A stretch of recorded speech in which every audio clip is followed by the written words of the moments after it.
मुरादाबाद में श्रीमद् भागवत कथा महोत्सव के तृतीय दिवस उमड़ा श्रद्धालुओं का जनसैलाब, संत वचनों से भक्त हुए भावविभोर।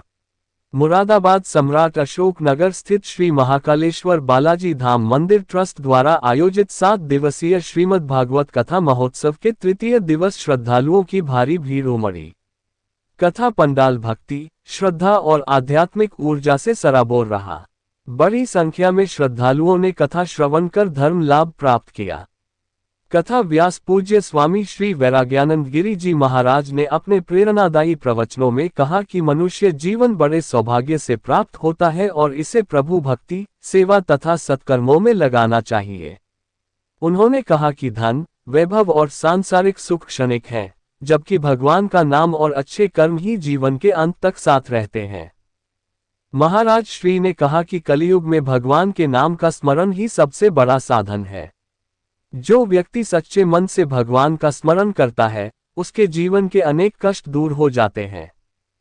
उन्होंने श्रद्धालुओं को सत्य बोलने, माता पिता का सम्मान करने, गुरुजनों की सेवा करने तथा जरूरतमंदों की सहायता करने का संदेश दिया। उन्होंने कहा कि क्रोध, अहंकार, ईर्ष्या और लोभ मनुष्य के सबसे बड़े शत्रु हैं। इन अवगुणों को त्याग कर प्रेम, दया, करुणा और सद्भाव को अपनाने से जीवन सुखमय बनता है। श्रीमद् भागवत कथा हमें भगवान श्री कृष्ण के आदर्शों पर चलने और धर्म के मार्ग पर आगे बढ़ने की प्रेरणा देती है। महाराज जी ने कहा कि जिस घर में भगवान का नाम, सत्संग और संस्कारों की चर्चा होती है, वहां सदैव सुख, शांति और समृद्धि का वास रहता है।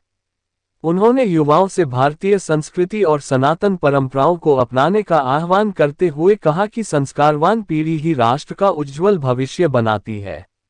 इस अवसर पर कथा के मुख्य यजमान श्री राजेश रस्तोगी जी ने कथा स्थल पहुंचकर पूज्य महाराज जी का आशीर्वाद प्राप्त किया तथा कथा का श्रवण कर धर्म लाभ अर्जित किया। श्रद्धालुओं ने संत महात्माओं का आशीर्वाद लेकर अपने जीवन में सुख, शांति और समृद्धि की कामना की। कार्यक्रम में नगर विधायक रितेश गुप्ता जी सहित अनेक गणमान्य नागरिक एवं महिला मंडल की सदस्याएं उपस्थित रहीं। कथा के दौरान भजन कीर्तन से पूरा वातावरण भक्तिमय बना रहा। मुरादाबाद से हिमांशु नवीन गुप्ता की रिपोर्ट। कथा के क्रम में पूज्य व्यासपीठ का और हम लोग भाव के साथ पूजन करेंगे। गुरु विष्णु गुरुदेव महेश्वरः गुरु साक्षात् परब्रह्म तस्मै श्री गुरुवे हंसी विभूषितकारार नवनीरदाभा पीताम्बर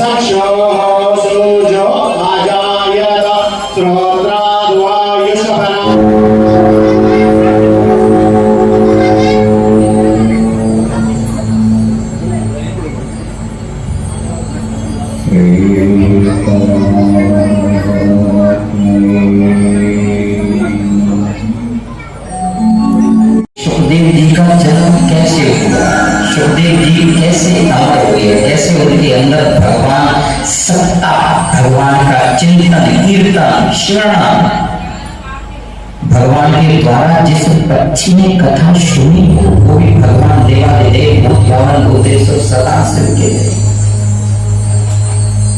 और वेद व्यास की पत्नी देविका के गर्भ में 12 साल रहे और 12 साल के बाद में भी व्रत श्रोमणी होकर के निकल पड़े। क्या तपस्या, अमृतचर, ब्रह्मांड की ऊर्जा, शक्ति, पुराण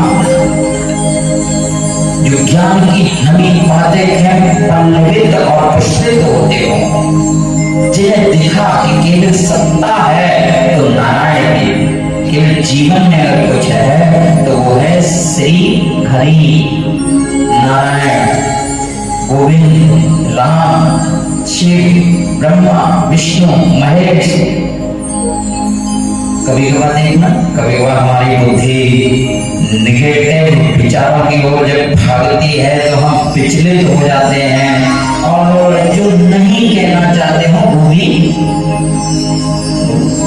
जो हम नहीं बोलना चाहते वो भी बोल जाते हैं, जो हम नहीं करना चाहते वो भी कर जाते हैं। फिर बाद में कहते हमें बड़ा पछतावा है, हम ऐसा करना नहीं चाहते थे स्वामी जी, लेकिन हो गया। ऐसा हमसे ही नहीं, ऐसी कई सत्ता है जहां हो गया है। गौतम ऋषि ने संसार के लिए, जगत कल्याण के लिए, परंपराओं के लिए एक सुंदर सी यज्ञ की। यज्ञन्ते विष्णु, अगर विष्णु कोई है तो कहाँ है? यज्ञ में, तुम्हारे अनुचरण।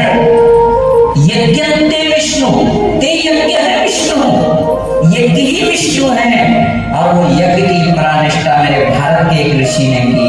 गौतम ऋषि बढ़िया सुंदर सा मुहूर्त देखते हैं और यज्ञ की आहुतियों की तैयारी करते हैं, यज्ञ करते हैं।